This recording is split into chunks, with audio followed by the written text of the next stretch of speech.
uma solução, inclusive para essa dor que você está sentindo. E ela pode começar nos seus pés. E quem vai explicar certinho todo esse sistema pra gente é a Márcia, que está aqui hoje. Seja bem-vinda à minha casa, meu amor. Como você tá? Pela oportunidade. Que ótimo estar aqui com vocês. Delícia. Conta um pouco mais do seu trabalho. Tua especialidade? Minha especialidade é em coluna vertebral e também em podoposturologia. Nós fazemos essa relação de pés, postura, coluna.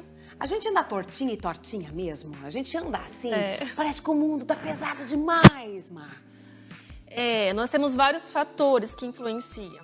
Pode ser encurtamento muscular, pode ser uma deformação, daí temos uma alteração estrutural nesse sentido. Pode ser vícios, hábitos do dia a dia mesmo. Então, assim, basta algumas orientações, ter o conhecimento daquilo que está acontecendo para procurar um auxílio, um atendimento. Às vezes é algo simples, às vezes mais complexo, mas tem que se perceber que não está normal. Quando a gente vai fazer aquele alongamento bacana, que você vai, né, no quiroprata, é assim que você fala, né? Isso. Ele começa a chacoalhar, quando você vê, você tá com uma perna esquerda maior que a direita, e assim tem aquela postura de apoio, né? Eu fico toda hora com a perna esquerda reta, jogando o meu corpo na esquerda, e a direita fica livre. Então, eu percebo mais dores no lado esquerdo do meu corpo, sempre. Nesse caso, daí você tensiona mais, né? Coloca uma sobrecarga mais nessas estruturas. Tá? Involuntariamente. Agora eu quero perguntar para você de casa. Você tem sapatinhos que você costuma usar dia a dia ou aquele que você usa todos os dias? Será que ele não merece uma folguinha, não? Aí, a gente vai entender daqui a pouquinho com a Má sobre essa correção postural, ok? Palmilha ortopédica versus a palmilha postural. Mas antes eu trouxe aqui sapatos do meu esposo, tá?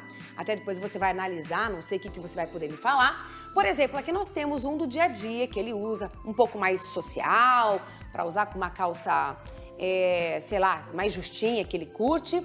É um sapato que ele bate e usa mesmo, tá? Então aqui nós temos um sapato, certo? Vou mostrar aqui estilo Crocs, mas é chinelo também. Não sei se pode usar todos os dias, deve ou não deve ser usado todos os dias. Eu tô mostrando porque a Má vai explicar pra gente qual que é o benefício de usar ou não, ou se deve dar uma maneirada ou não também, tá? Sim. Esse aqui me lasca os dedão da frente. Por quê? Porque ele tem um elástico atrás, gente, ele é lindo, de uma marca renomada, mas assim, pouquíssimo eu uso porque aqui atrás o elástico, eles não pensaram na gente. Empurra o calcanhar, não, tipo assim, empurra os dedos pra frente. E aí o meu dedão, lá na frente, ele vai ficando, tipo, todo torto, com os dedos tudo junto. Aí eu quero depois entender também como que funciona isso, né? É o estilo, como é que é? É pontinha fina, enfim. Esse aqui tá judiado, desgastado, porque eu usei demais. Inclusive tá até sem o pontinho embaixo, entendeu? Mas eu usei muito, agora eu vou dar um tempo pra ele. E o chinelinho também, estilo havaiana. Não sei se o pessoal de casa aí consegue ver, mas aí a gente tem essas opções. Me conte, dentro do que você tá vendo aqui, são sapatos confortáveis para uso do dia a dia? O que a doutora pode me explicar? Nós precisamos analisar assim, os calçados, eles têm que ser confortáveis, sim. Usar um salto alto, eu não sou nem louca de falar que a mulher não pode usar. Nós podemos usar, sim, salto alto, seja ele numa espessura mais fina ou um salto mais reforçado, mais grosso, como este aqui. Mas o que nós precisamos ter em mente é que precisa variar o tipo de calçado. Porque, igual você falou, cada tipo de calçado, ele vai colocar uma pressão mais em algum ponto ou em outro. Tá. Então, o salto eleva o seu calcanhar, projeta o seu tronco para frente. Por mais que o seu corpo se reajusta para manter um equilíbrio, a pressão está excessiva nos dedinhos, na ponta do calçado.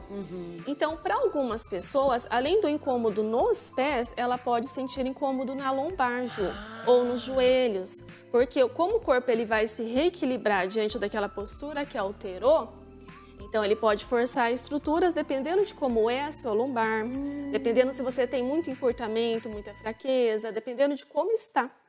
Então, a gente tem que pensar nisso. Então, essa é uma pergunta, Má. É mito ou é verdade que a gente não pode usar o salto alto? Pode, desde que eles sejam alternados com outro tipo de calçados, tá? Para que seu pé tenha mais descanso. E se você usa calçado salto alto de segunda a segunda, você tem que recompensar esse dano. Alongar mais panturrilha, relaxar mais o seu pé, fazendo exercícios específicos. Andar de vez em quando em pedra, areia, grama, que é excelente. Entendi. Agora é o seguinte, eu quero que vocês olhem aqui, a doutora vai explicar pra gente um pouco dessa pressão, tá? Você pode segurar, doutora? O que acontece? Pode focar, por gentileza, na mão da doutora aqui? Aqui é pra gente ter uma noção do que vai acontecer aqui. Essa é uma pressão que acontece, certo? Aqui é a simulação da nossa coluna, que é um conjunto de vértebra, essa parte óssea aqui. O disco, que é entre os ossos, e a outra vértebra. A famosa hernia de disco, tá, gente? Isso. Essa parte amarela, Ju, ela representa o nervo, tá? Nossa medula e o nervinho. Quando tem uma pressão excessiva, o disco, ele sofre, porque ele tem algumas fibras, e essa pressão, quando aumenta, faz com que a estrutura mais central do disco, ela extravasa. Gente, saiu um livro. Então, aqui é uma simulação de uma hérnia de disco. Então, imagina que essa pressão ela é excessiva e com o tempo ela não se corrige, né? E então, vai ficar com essa bolinha pra fora, né? Assim. Exatamente. Quando hernia, ela vai pinçar essa estrutura aqui, o nervo, e vai causar dor irradiada, dor local, vários sintomas, né? Fraqueza, falta de força mesmo, controle. Que interessante. Então, tá vendo, nós gente? precisamos cuidar da nossa coluna pensando em tudo, desde o calçado, que vai melhorar a sua postura, os alongamentos, fortalecimento, mobilidade. E ela vai mostrar daqui a pouco no meu pezinho aqui quais seriam os cuidados que a gente pode fazer em casa. Vamos de ajuda do mostrar. maridão pra fazer e tudo mais. Ótimo. Ô, doutora, aqui a gente tem, ali ó, sapatos bem confortáveis também é um mito? São sempre bons de usar, só confortável? Tem uma linha que o mercado tem, né? Então, alguns sapatos, eles são extremamente confortáveis no sentido de macio. Então, toda essa maciez, ela pode ser favorável para quem tem muita dor no pé, que a gente chama de espinha irritativa de apoio plantar. Mas para quem não tem dor no pé, então vamos lá, se você anda lá na pontinha do pé, um teste simples, ou anda pelo calcanhar, não sentiu dor, então você não tem essa espinha irritativa aí. Pode ser várias patologias do pé. Esse é um dos testes que a gente utiliza.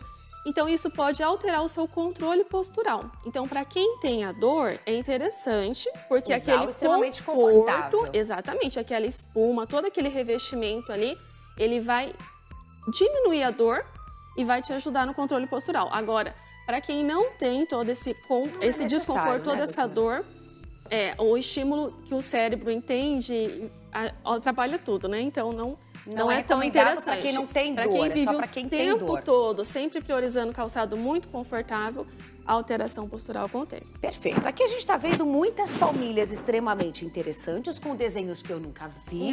Bem geométrico, né, doutora? Chega aqui um pouquinho para me explicar. Tá uma obra de arte aqui. Tá colorido. Gente, conta para mim, o que você pensa que é isso aqui, ó? Isso aqui é um recorte, tá? Olha lá, eu não sei dizer o que é isso aqui, eu não sei. Olha esse formato, então. Aí você pensa, o que encaixa uma coisa com a outra, doutora? Que essa atividade escolar, né? Eu acho que a gente vai fazer tarefinha aqui, gente. Mas não é essa a ideia não, né, doutora? Não. Por que esses recortes são assim? Me conta, é curioso. Nós temos dentro das palmilhas, tanto a postural quanto a ortopédica, elas são confeccionadas de acordo com o paciente, tá? Elas são sob medida. Então, assim, a postural, ela vai auxiliar o corpo como um todo. Pode ser lombar, joelho, quadril, através dos pés. Então, a palmilha postural, então você já pensa assim, o nome já remete à postura. Também chamada de palmilha proprioceptiva. Então, a gente vai dar um estímulo no pé, para que esse estímulo possa auxiliar outras estruturas também, não necessariamente no pé. Você pode ter um esporão, uma joanete e usar uma palmilha postural. Mas você pode ter somente uma lombalgia, uma tendinite no quadril, uma condromalácia patelar e também usar uma palmilha postural, tá? E aí não existe, né, assim, hoje no mercado. Tem que diagnosticar o que é que a pessoa tem. Exatamente. Pra fazer. Olha lá que interessante, gente, vou mostrar essa aqui. Olha que interessante essa palmilha. Foi a doutora que desenhou essa daqui no caso, né? Olha, essas peças aqui, Juliana, são as partes fundamentais da palmilha. É ela que vai fazer o tratamento. Então, vamos supor que aqui eu vou montar uma palmilha. Então, eu posso utilizar uma peça que vai ter um efeito de diminuir o desabamento do pé. Tipo quem anda com o pé pra dentro. Exatamente. Eu posso colocar uma peça que vai diminuir o tônus dos flexores do dedão. Então, para quem tem uma joanete, uma dor mais naquela região. Então, a gente precisa estimular um tendão que se localiza mais ou menos aqui no pé, para que ele relaxe. Então, assim... E essa aqui? Pequenos estímulos, essa também, ela ajuda no equilíbrio lateral. Tanto essa quanto essa, Às vezes a pessoa não tem diferença de comprimento de perna, mas ela tem uma lateralidade. Então ela ajuda no sentido de dar esse estímulo de simetria. Então cada uma tem uma função. Elas são muito finas, ó. 1 milímetro, 2, 3. E a produção disso? Somos nós fisioterapeutas, nós avaliamos. Dentro da avaliação, a gente vê a necessidade de fazer ou não a palmilha, de usar ou não. Orientamos com exercício, associamos com outras terapias, porque nosso corpo, Juliana, ele é muito complexo. Eu já vou sentando aqui, que eu quero tomar massagem, tá, gente? Ó, produção, vamos abrindo. Botei uma cadeirinha aqui. E, doutora, pode falar, e quem tem pé torto, por exemplo? Sabe aquela pegada torta? Daí, algumas patologias, elas precisam das palmilhas ortopédicas. As palmilhas ortopédicas, ela vai fazer uma correção mais a nível do pé. Entendi. Então, são barras e peças podais mais espessas, mais grossas, e vai fazer um efeito mais mecânico ali. Entendi. Um só? Pode mostrar? Só um pé, tá bom. Olha lá, gente. Quem quer vir mostrar esse pé maravilhoso, gente? Olha lá. Então, eu vou ensinar aqui pra você alguns exercícios que vai ajudar na mobilidade do pé, diminuir as tensões, diminuir as dores. Então, do jeito que você tá assim, você pode na sua casa estar relaxada, Olá, sentada, no final do dia, e fazer como se fosse tirar um o cabelo alfabeto. aqui, doutora, só um pouquinho. Aí, obrigada. Pronto, produção, tirei o cabelo. Vamos lá, vamos seguir. Pode fazer como se fosse um alfabeto. Você vai desenhando A, você vai desenhando B, porque o pé vai trabalhando de diversos ângulos, movimentos, em várias direções. Nossa, pega a panturrilha. E isso vai tirando tensão de face, alongando panturrilha, melhorando o retorno venoso, né? Um pé que fica bem inchado no final do dia. Que legal. Isso. Você pode dobrar a perna sobre a outra. Tô dobrando, produção, aqui. Isso. E você pode segurar o calcanhar com uma mão e com a outra você vai fazer um distanciamento como se você tivesse... como se você puxando ele um pra trás e pra frente. Exatamente. Fazendo ele crescer mais. Como se você quisesse tirar o calcanhar do seu pé. Então, puxa e mantém. Mantém. Não precisa ser com muita força, mas tem que ser firme. Você segura, puxa, mantém e volta. Você pode fazer movimento de torção. Então, uma parte do pé vai para lá, a outra parte do pé vai para cá. E assim você vai também tirando todas as tensões dessas estruturas. Ligamento, nervo. Que gostoso. Relaxa muito, gente. E eu uso salto mesmo, sempre.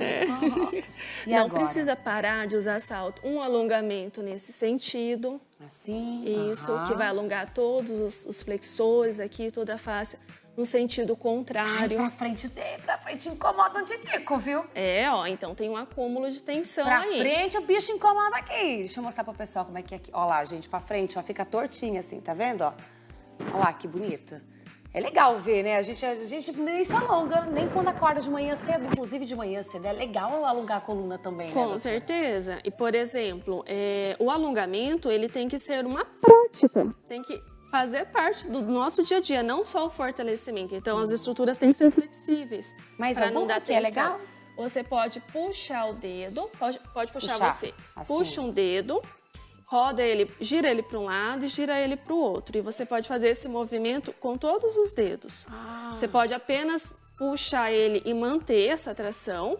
Pode contar 3, 5 segundinhos e depois gira. Gira para um lado e gira para o outro. E assim você vai fazendo com todos os dedos. Que legal, gente. Tudo no intuito de tirar a tensão acumulada naquela estrutura. Porque um acúmulo de tensão ali vai inflamar o nervo, o tendão e vai gerando a dor. Que maravilhoso. E tem outros também que a gente estava vendo de abrir os dedos do pé, né? Tem exercícios, esse é mais de mobilidade, assim. Olá, tem exercícios mesmo. Porque eu tô vendo meu dedão indo muito pro lado direito.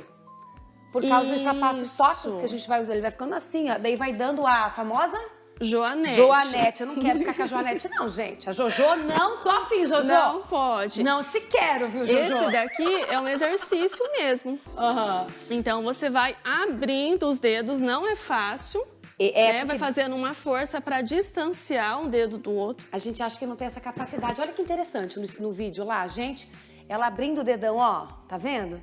Só que ao mesmo tempo é uma coordenação motora, tá vendo? Que legal. Às vezes dá até cãibra para quem tá começando a fazer. Então descansa um pouquinho ali e volta. Então é um controle. Bom, doutora, na hora de escolher um bom sapato pra gente finalizar, acho que essa é uma boa e velha pergunta. Sim. Não é só o confortável, não é só o estético, o bonito da marca renomada que você gosta. O que a doutora leva em consideração pra doutora escolher o seu hoje? Eu gosto dos sapatos que tenham solados emborrachados, que vão ajudar nesse impacto. Ok. Tá? Que tenha um certo conforto no solado onde tem um apoio com o pé, para que aquela pisada não fique seca, por mais que ela não tenha o salto, né? Não necessariamente ele tenha que ter um salto. Pode ser anabela, pode ser mais paralelo ao chão, porque geralmente quando encaminha, indica o saltinho, né? Se a panturrilha está encurtada, é pior. Então, tem que ficar sempre dependente do saltinho. Se for tênis, Juliana, ele não pode ser muito rígido. O tênis tem que ter uma flexibilidade, ó. Mais maleável. Esse tá bom quando a gente faz essa torção. Ok. Se esse solado, ele é muito rígido, a pisada, ela fica muito seca. Daí então, vai o dando pé choque, ele tem né? que articular. Ele tem que encostar calcanhar, ele faz um efeito de mola e volta na impulsão do próximo passo. Gente, tem tantas perguntas aqui, são inúmeras, mas eu quero agradecer a sua presença por ter vindo te abraçar, porque eu te peguei no pé, não vou pegar na sua mão, não. Obrigada, Má. E essa mesa ilustrou um pouco, talvez, aqueles pequenos problemas que a gente tem no dia a dia. Topa voltar mais vezes pra ensinar a gente de novo? Esse assunto é ótimo. Qual que eu jogo embora fora agora? Esse aqui já. Esse tá bom, já tá esfarelando, já tá gerando atrito. Vamos... Joga fora. Problema, quando dá problema, vaza já. Já manda embora. Obrigada. Tá aí, gente, ó, já deixa essa deixa aí. Quando começa a dar problema, acho que é melhor descartar, né?